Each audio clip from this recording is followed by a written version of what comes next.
अस्सलाम वालेकुम बच्चों, उम्मीद है आप सब लोग खैरियत से होंगे। आज हम ये चैप्टर शुरू करने जा रहे हैं। आज इसको हम डिटेल में पढ़ने वाले हैं, एग्जाम के हिसाब से तैयारी करने वाले हैं। चाहे आप ये कभी भी देख रहे हो साल में, चाहे पेपर में आपके पास 10 महीने बचे हों या फिर 10 दिन बचे हुए हों, हम आपको ऐसे तैयारी कराने वाले हैं कि आपके है ना फेडरल बोर्ड में 90% से ज्यादा मार्क्स आए। हम आपको इंपॉर्टेंट चीजें एग्जाम्स में क्या क्या एग्जामिनर को चाहिए होता है, ये हमारा पहला लेक्चर नहीं है। तो अगर आपको कुछ चीज समझ ना आए, कंफ्यूजन हो, तो वो इसलिए क्योंकि आपने पहला लेक्चर नहीं देखा हुआ। तो भाई पहला वाला लेक्चर देख लो और ऑर्डर में चलो, बगैर शुरू के कॉन्सेप्ट्स को पढ़े हुए ये आपको कंफ्यूजन, ये पहला लेक्चर नहीं है। अगर आपको पहला लेक्चर देखना है और बाकी सारे चैप्टर्स के भी और इन सारे सब्जेक्ट्स के भी, तो भाई आप जाओ हमारे कमेंट सेक्शन में, यहाँ पे डाली हुई है 4 लिंक।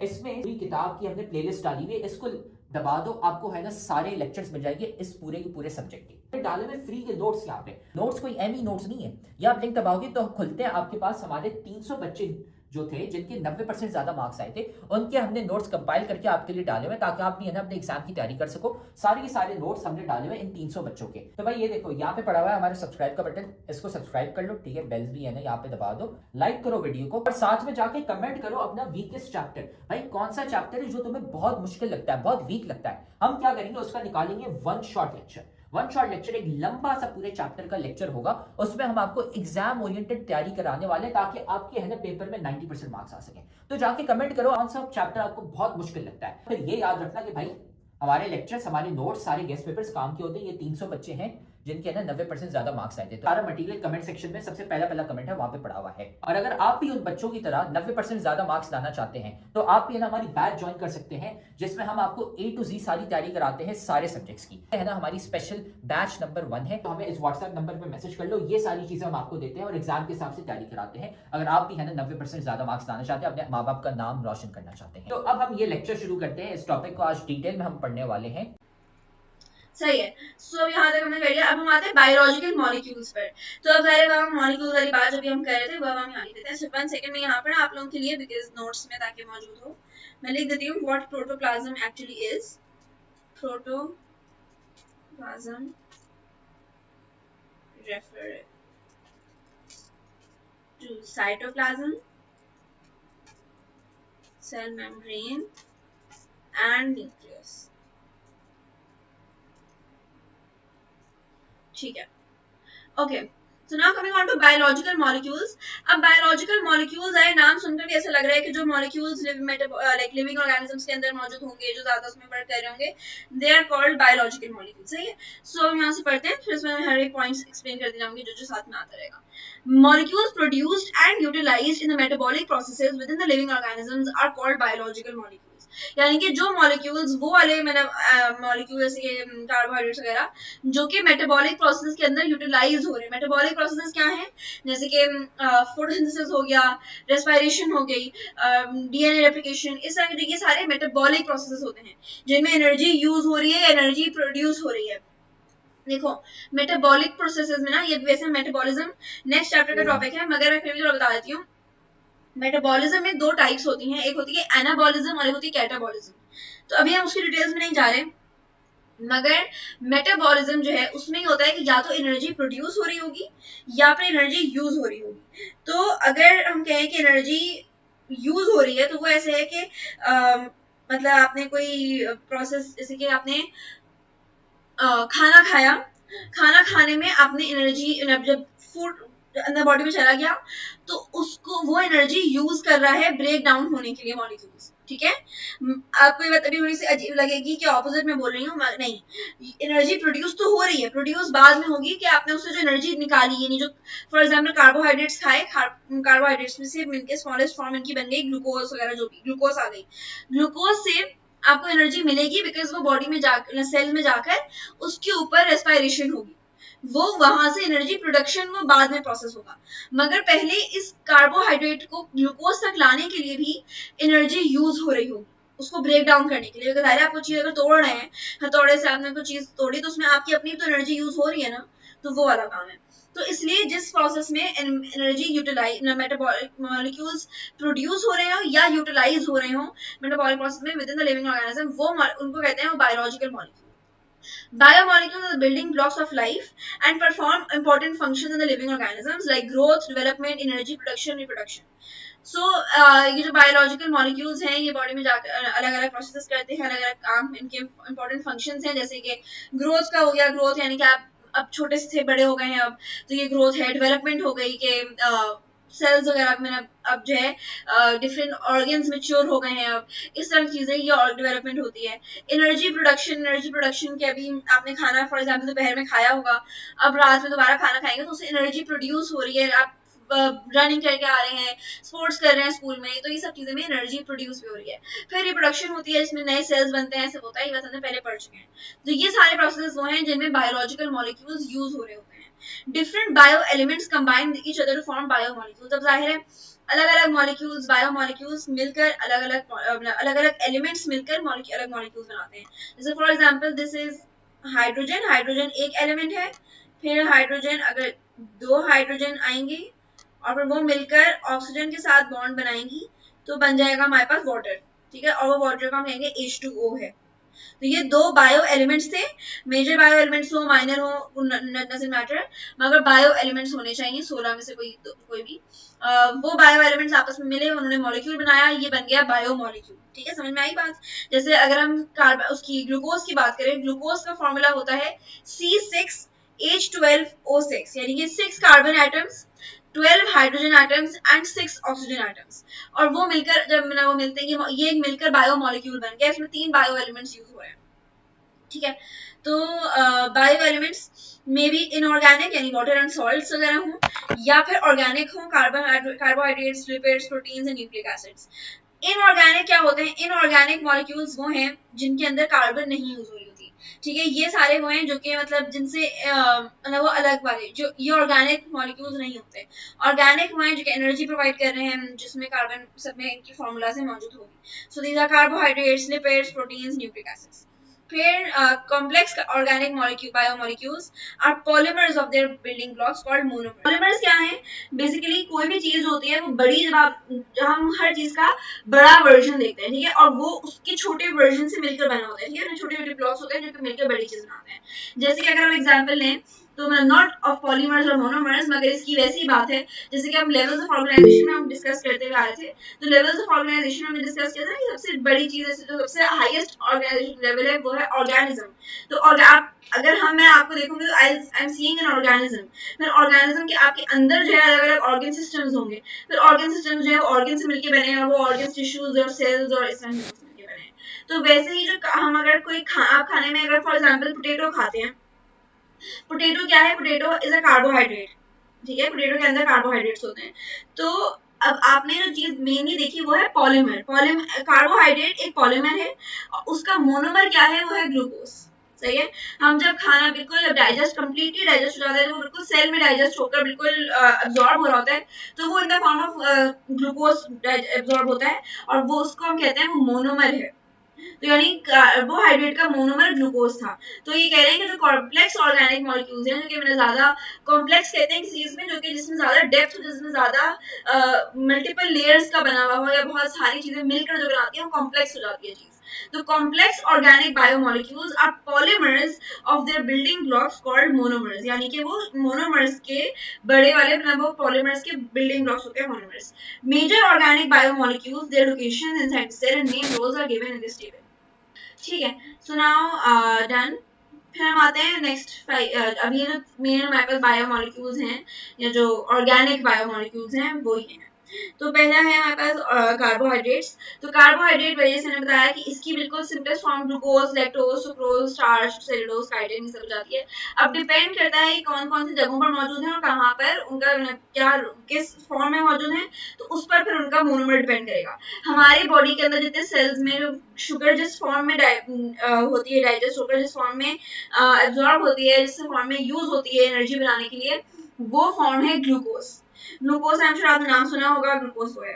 फिर होता है एक और फॉर्म जो कि एनिमल्स यूज करते हैं, एनिमल्स सब तो नहीं मगर ऐसे जो मैमल्स हैं उनको लैक्टोज चाहिए होता है। लैक्टोज एक ऐसा शुगर है, ऐसा कार्बोहाइड्रेट का मोनोमर है जो कि बिल्कुल सिंपलेस्ट जो मिल्क में पाया जाता है। ये भी सिंपल फॉर्म है, सिंपलेस्ट फॉर्म है, मगर ये मिल्क में पाया जाता है।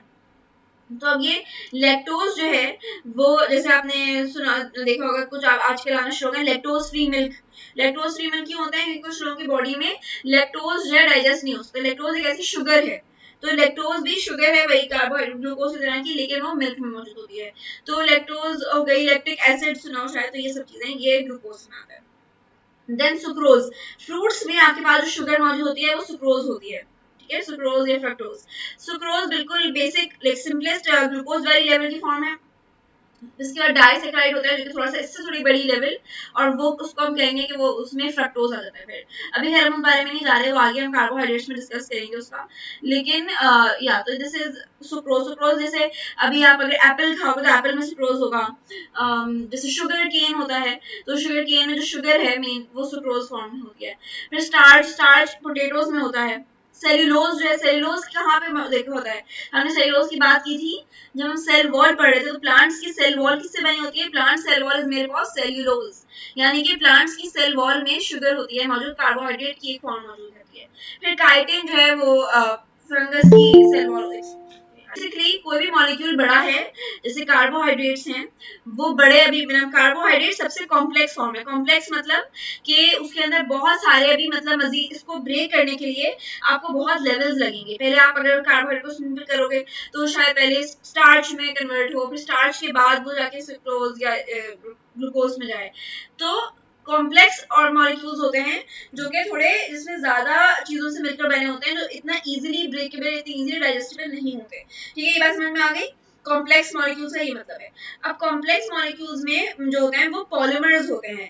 पॉलीमर्स कहलाता है, जो कि बेसिकली ये हम वर्ड यूज करते हैं बायोलॉजिकल बायोमोलिक्यूल्स में, पॉलीमर्स और मोनोमर्स का। तो मोनोमर्स होते हैं सिंपल यूनिट्स, इसको मैंने ऐसे समझो कि जैसे एटम और आप मॉलिक्यूल वगैरह पढ़ के वर्ड होते हैं। तो पॉलीमर्स जो है वो ज्यादा कॉम्प्लेक्स फॉर्म है और मोनोमर ज्यादा सिंपल फॉर्म है। भाई ये लेक्चर तो तुम बहुत मजे से देख रहे हो, लेकिन तुम्हें पता है कि लेक्चर देखने से खाली 90% मार्क्स नहीं आ जाते। असल में भाई मार्क्स कैसे आते हैं? तो भाई ये लेक्चर देखने के बाद आपने नोट्स खुद के बनाने होते हैं, और फिर साथ में आपने प्रैक्टिस भी करने होते हैं सवाल। भाई ये हमारा फेवरेट कोट है, 90% marks don't come from just hard work, they come from consistency, smart strategy and proper revision. भाई स्मार्ट तरीके से पढ़ो। स्मार्ट तरीका ये हमने आपको बताया हुआ है, तो साथ में हम आपको तरीका भी नहीं बता रहे, साथ में हम आपको दे रहे हैं भाई नोट्स। जाओ कमेंट सेक्शन में, नोट्स में से आपको मिल जाएंगे भाई उन बच्चों के नोट्स। 300 बच्चे थे जिनके 90% ज्यादा मार्क्स आए थे, उनके नोट्स वहां पे पड़े हुए। लेकिन साथ में उधर नीचे हमने आपको सवाल भी दिए हुए प्रैक्टिस के लिए। ये यहाँ पे पूरी गूगल शीट पड़ी हुई है भाई, यहाँ से जाके सवाल प्रैक्टिस करो। खाली ऐसा कुछ नहीं होता कि हाँ हम लेक्चर देखेंगे हमारे मार्क्स आ जाएंगे, नहीं भाई, नोट्स पढ़ने होते हैं और साथ में इनकी प्रैक्टिस भी करनी होती है सवालों की।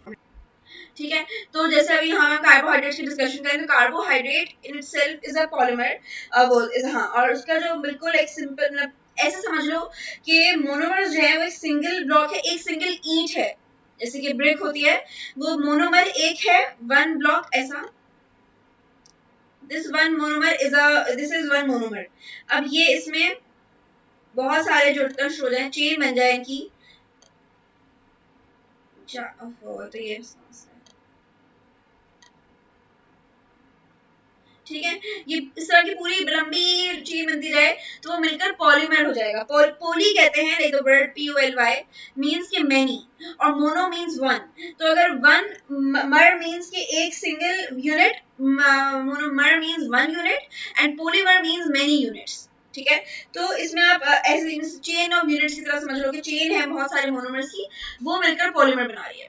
ठीक है, तो कार्बोहाइड्रेट जो है, अगर हम स्टार्च की बात करें तो स्टार्च जो है वो कार्बोहाइड्रेट की फॉर्म में, मगर स्टार्च बड़ा पॉलीमर है, और जो ग्लूकोज है वो एक सिंगल यूनिट है, वो मोनोमर होगा। ठीक है, तो ये इस तरह से बात है। अभी हम सारों को पढ़ेंगे तो आपको ज्यादा बेहतर तरीके से समझ में आएगा। फिर लोकेशन इन सेल होती है कि जो ये है कार्बोहाइड्रेट्स, ये सेल वॉल में पाए जाते हैं अगर सेलुलोज या काइटिन की फॉर्म में है। सेल मेम्ब्रेन में होते हैं, कार्बोहाइड्रेट चेन्स हमने पढ़ी थी तब फ्लूइड मोज़ेक मॉडल में। Smooth endoplasmic reticulum, Golgi bodies वगैरह, इन सब जगहों पर कार्बोहाइड्रेट्स मौजूद है। फिर मेन रोल्स में हम आते हैं कि ये एज अ फूड यूज होता है, हम खाने के तौर पर यूज करते हैं एनर्जी सोर्स के लिए, बिकॉज जितनी एनर्जी आपको कार्ब से मिलती है वो किसी और चीज से नहीं मिलती। इसलिए बहुत सारे लोग, जब ये आजकल आपने शायद देखा हो कि कीटो डाइट भी कर रहे होते हैं, तो जिसमें बिल्कुल नो कार्ब डाइट होती है, बिल्कुल कार्बोहाइड्रेट्स खाने ही नहीं है, तो वो इतनी रिकमेंडेड नहीं है असल न्यूट्रिशनिस्ट या डॉक्टर्स के थ्रू, क्योंकि उसमें आपको एनर्जी नहीं मिल रही होती उतने, वो उसमें आप सिर्फ अपना मसल तो बना रहे हैं लेकिन एक्चुअली एनर्जी नहीं गेन कर रहे हैं। तो एनर्जी सोर्स है carbohydrate. Components of plants and fungi cell walls, cell surface makers, components of DNA and RNA are as carbon, as 5 carbon sugar। ये अभी हम 5 carbon sugar वगैरह की बात बाद में करेंगे, ये क्या होता है। फिर हम आते हैं प्रोटीन पर। प्रोटीन भी एक बायोमोलिक्यूल है। प्रोटीन के टाइप्स हैं हीमोग्लोबिन। हीमोग्लोबिन पाया जाता है आपके रेड ब्लड सेल्स में, हमने बात भी की थी कि रेड ब्लड सेल्स जो है उनके अंदर कोई न्यूक्लियस वगैरह नहीं होता, ताकि वो ज्यादा से ज्यादा हीमोग्लोबिन को और ऑक्सीजन को स्टोर कर सके। हीमोग्लोबिन वो पिगमेंट होता है जो कि रेड ब्लड सेल्स को रेड कलर दे रहा होता है, ठीक है। फिर एक्टिन प्रोटीन होता है, मायोसिन, हार्मोन्स, एंजाइम्स, एंटीबॉडीज, ये सब चीजें एग्जांपल्स हैं प्रोटीन्स की। लोकेशन इन सेल, साइटोप्लाज्म में मौजूद होगा। अगर हम एंजाइम्स की बात करें, एंजाइम साइटोप्लाज्म में है, एंजाइम्स सेल उसमें सेल मेम्ब्रेन के अंदर पूरे जितने काम कर रहे होते हैं। एंडोप्लाज्मिक रेटिकुलम और जो गोल्जी बॉडीज हैं, तो बना ही प्रोटीन्स रहे होते हैं क्योंकि इन पर राइबोसोम्स अटैच्ड हैं, तो ये सब जगहों पर लोकेशन सेल में है। मेन रोल क्या है इसका, ये भी एनर्जी सोर्स है। Component of cell membrane, cell membrane में आपने देखा था कितने मेजर जो बड़े बड़े मोज़ेक जो था वो फ्लूइड मोज़ेक मॉडल का, वो प्रोटीन्स ही थे। तो उसमें चैनल प्रोटीन्स होते हैं, कैरियर प्रोटीन्स हैं, ट्रांसपोर्ट प्रोटीन्स, वो सब सेल मेम्ब्रेन का पार्ट है। गैसेस एक्सचेंज करा रहा होता है ये, गैसेस ट्रांसपोर्ट, ये भी हम बाद में डिस्कस करेंगे। केमिकल मैसेंजर होता है, स्पीड अप करता है केमिकल रिएक्शन को। बेसिकली जब कहीं एंजाइम के तौर पर अगर हम बात करें कि एंजाइम्स क्या काम कर रहे होते हैं, कि एंजाइम्स जो हैं वो आपकी खाना खाया हमने, फॉर एग्जांपल मैंने स्टार्च ही खाया है, पोटैटो खाया है, तो वो मुंह में जाके या स्टमक में अमाइलेज टाइप का एंजाइम होगा, एंजाइम उसको बिल्कुल उस पर वर्क करेगा और बिल्कुल सिंपल फॉर्म्स में कन्वर्ट करेगी। पॉलीमर्स को मोनोमर्स में कन्वर्ट करने का काम एंजाइम करता है। तो ये केमिकल रिएक्शन स्पीड अप करने वाली बात हो गई। इम्यूनिटी, एंटीबॉडीज होती हैं जो कि आपकी बॉडी में इम्यून सिस्टम का पार्ट होता है, कि उसको बॉडी को प्रोटेक्टेड रखते हैं अगेंस्ट बैक्टीरिया, बीमारियों से प्रोटेक्टेड रखने वाला काम तो इम्यूनिटी प्रोवाइड करना ये एंटीबॉडीज करते हैं। कंपोनेंट ऑफ क्रोमोसोम्स, क्रोमोसोम्स में आपने हमने सेल साइकिल पढ़ी थी, तो क्रोमोसोम्स के अंदर भी प्रोटीन होते हैं। अभी आपने पढ़ा नहीं है बात, लेकिन आगे के लिए है, एज एग्जांपल ही हम डिस्कस कर रहे हैं। फिर लिपिड्स आते हैं। लिपिड्स जो हैं फैट्स होते हैं। फैट्स ये लिपिड्स जो हैं वो जाहिर फॉस्फोलिपिड्स हैं। रिमेंबर हमने फॉस्फोलिपिड बाइलेयर जो सेल मेम्ब्रेन पढ़ा था, तो उसमें फॉस्फोलिपिड्स की एग्जांपल लिपिड्स थी। वैक्सेस, वैक्सेस अलग तरह के, सोय वैक्स आपने देखा हो शायद, कैंडल बनाने के लिए यूज होता है, दैट इज अ फैट, वो लिपिड्स है। फिर ऑयल्स, डिफरेंट तरह के oils, canola oil, sunflower oil, coconut oil, सब में सब जितने भी टाइप्स ऑफ ऑयल्स हैं सब लिपिड्स हैं। फिर vitamin D, vitamin D is a type of lipid, जो बिकॉज विटामिन डी जो है ना एक्चुअली वो फैट सॉल्युबल लिपिड है। तो जब आप कोई विटामिन डी कैप्सूल्स खा रहे होते हैं तो वो वाटर की मौजूदगी में डाइजेस्ट नहीं होंगी, वो एब्जॉर्ब नहीं होंगी, वो फैट्स के उसमें होंगी। तो विटामिन डी एक लिपिड है। फिर इसकी मौजूदगी भी मतलब सेल मेम्ब्रेन में मौजूद है। स्मूथ एंडोप्लाज्मिक रेटिकुलम बनाता ही फैट्स है, याद है ना हमने कहा था, तो ये हो गया। फिर provide cell long term energy, component of cell membrane. अब इसका काम क्या होता है, रोल जो है लिपिड्स का, हर किसी का अपना अपना रोल है। कार्बोहाइड्रेट्स में एनर्जी सोर्स थे और वो सेल में वगैरह थे, और जो प्रोटीन्स थे उनका काम ज्यादा मतलब रिएक्शन वगैरह को स्पीड अप करना या इम्यूनिटी देना या केमिकल काम करना, वो था। लिपिड्स का काम क्या होता है कि ये सेल को लॉन्ग टर्म एनर्जी देती है। हमने थोड़ी छोटी शॉर्ट टर्म एनर्जी तो बात की कार्बोहाइड्रेट्स की है, लेकिन लिपिड्स जो हैं, फैट्स हैं, वो लॉन्ग टर्म एनर्जी, जैसे कि अगर आपको इंसान इंटरमिटेंट फास्टिंग करता है या कोई रोजा रखता है, रमजान में आप रोजा रखते हैं, तो उसमें जो पूरा लंबे लंबे घंटे विदाउट ईटिंग जाना होता है, तो उसमें कार्बोहाइड्रेट्स एनर्जी नहीं प्रोवाइड करती। शुरू में करती है जब आपने सहरी की होती है, जब खाना खा के आखिरी मील खाई होती है, तब तक तो एनर्जी कार्बोहाइड्रेट्स दे रहे हैं, उसके थोड़े टाइम बाद तक देगा। लेकिन अब कई घंटे, 8-10 घंटे गुजर गए, 12-14 घंटे, कुछ कंट्री तो 16-17 घंटों का रोजा होता है, या जो इंटरमिटेंट फास्टिंग करते हैं वो लोग 18 घंटों तक की होते हैं। तो वो उसमें आप लंबे लंबे टाइम तक जाते हैं, मोर देन 10-12 आवर्स की बात होती है, तो जो एनर्जी बॉडी को मिल रही होती है वो फैट्स के थ्रू मिल रही होती है। तो इसीलिए आप फैट्स बर्न करना शुरू हो जाते हैं, that's natural way of burning fats, ठीक है, तो ये चीज हो गई। फिर सेल मेम्ब्रेन का पार्ट है। सेल मेम्ब्रेन के टाइम में बात की थी कि सेल मेम्ब्रेन को फ्लूइड रखना, उसको ज्यादा फ्लेक्सिबल रखना कि सेल्स जो है हर तरह से गुजर जाते हैं, हर जगह से डिफरेंट कैपिलरी से गुजरना, ब्लड वेसल्स से गुजरना होता है, या न्यूक्लियस वगैरह हर चीज को आराम से मोबिलिटी जो आती है, मूवमेंट वाला काम वो करने के लिए फैट्स प्रोवाइड कर होते हैं। ठीक है, फिर डीएनए आप लोगों को पता है क्या होता है, उसमें जेनेटिक मटेरियल होता है, तो इसकी लोकेशन न्यूक्लियस में है, क्रोमोसोम्स के अंदर होता है, और इसका काम क्या है, रोल क्या है कि कंपोनेंट ऑफ क्रोमोसोम्स है, it stores and pass on genetic information. Genetic information DNA के अंदर होती है, स्टोर करता है और उसको आगे पास ऑन करता है अगले सेल्स तक, अगली जनरेशन तक। ठीक है, अच्छा बहुत सारे बच्चे इसमें कंफ्यूज होते हैं कि डीएनए जो है, हम उसकी बात कर रहे हैं कि सिर्फ ये आपको पेरेंट्स से अपने अंदर तक आने के लिए जरूरी है, नहीं ऐसा नहीं है। हमने माइटोसिस पढ़ा था, आप लोगों ने भी 2 चैप्टर्स पहले ही हमने माइटोसिस वगैरह पूरा पढ़ा है। तो माइटोसिस क्या था, माइटोसिस जो है उसमें सिर्फ एक ही सेल के मतलब आइडेंटिकल सेल्स बन रहे थे, तो एक ही जैसा सेल बनाने के लिए भी आपको चाहिए होने की जरूरत होती है डीएनए की। तो वैसे ही मल्टीपल सेल्स बनते रहे अपने आगे, जेनेटिक इन्फॉर्मेशन सेम रहे, वो उस काम के लिए भी डीएनए जरूरी होता है, और डीएनए मतलब ये सब काम कर रहा होता है। सिर्फ ऐसा नहीं है अगली जनरेशन तक पास ऑन करने के लिए जेनेटिक इन्फॉर्मेशन होती है, अगले सेल्स तक के लिए जरूरी होता है। देन आरएनए, आरएनए जो है कि हम वैसे डिटेल में न्यूक्लिक एसिड वाले चैप्टर में करेंगे, लेकिन इसमें एमआरएनए होता है, टीआरएनए, आरएनए। आरएनए का काम मेनली होता है कि कोई एक स्पेसिफिक फंक्शन प्रोवाइड करना, जो कि डीएनए के अंदर बहुत सारे जीन्स थी, ये बहुत सारी इंफॉर्मेशन थी, उसको स्मॉल स्पेसिफिक इंफॉर्मेशन प्रोवाइड करने वाला काम आरएनए करता है, राइबोस न्यूक्लिक एसिड। और ये मौजूद है न्यूक्लियस, न्यूक्लियस के न्यूक्लियोलस में मौजूद होता है। रिमेंबर हमने न्यूक्लियस जब देखा तो न्यूक्लियस के अंदर एक डार्क स्टेन एरिया था, वो न्यूक्लियोलस था, तो वहां पर आरएनए होता है, और इसके अलावा आरएनए साइटोप्लाज्म में मौजूद होगा। और ये काम क्या करता है, ट्रांसलेशन और प्रोटीन सिंथेसिस। प्रोटीन सिंथेसिस मतलब कि ये प्रोटीन बनना जो होता है, प्रोटीन का जो जनरेशन मेकअप ऑफ प्रोटीन होता है, वो काम भी आरएनए करवाता है। तो उम्मीद है अब आपको है ना ये टॉपिक समझ आ गया। हमने सारे के सारे सब्जेक्ट्स और सारे के सारे चैप्टर्स के हमने नोट्स डाले हुए हैं, लेक्चर्स डाले हुए हैं। इधर कमेंट सेक्शन में चले जाओ, नोट्स पढ़े हुए हैं, लेक्चर्स पढ़े हुए हैं, गेस्ट पेपर भी हम आपको दे रहे हैं और इंपॉर्टेंट चीजें भी बता रहे हैं, ताकि आपको है ना एग्जाम की डेट्स भी पता चल जाए और आपका एग्जाम मिस ना हो जाए। सारी चीजें हमने कमेंट सेक्शन में डाली थी, वहां से है ना जाके वसूल कर लो उसको। तो आप देख रहे हो कि हमारी इतने सारे बच्चे हैं जिनके 90% ज्यादा मार्क्स आए। क्यों? सवाल देने के साथ साथ हम सिखाते हैं कि भाई आंसर कैसे लिखते हैं। आंसर लिखने का एक तरीका होता है, वो तरीका हम सिखाते हैं सिर्फ और सिर्फ हमारी बैच वाले बच्चों को, इसलिए हमारे इतने सारे बच्चे हैं जिनके 90% ज्यादा मार्क्स आए हैं।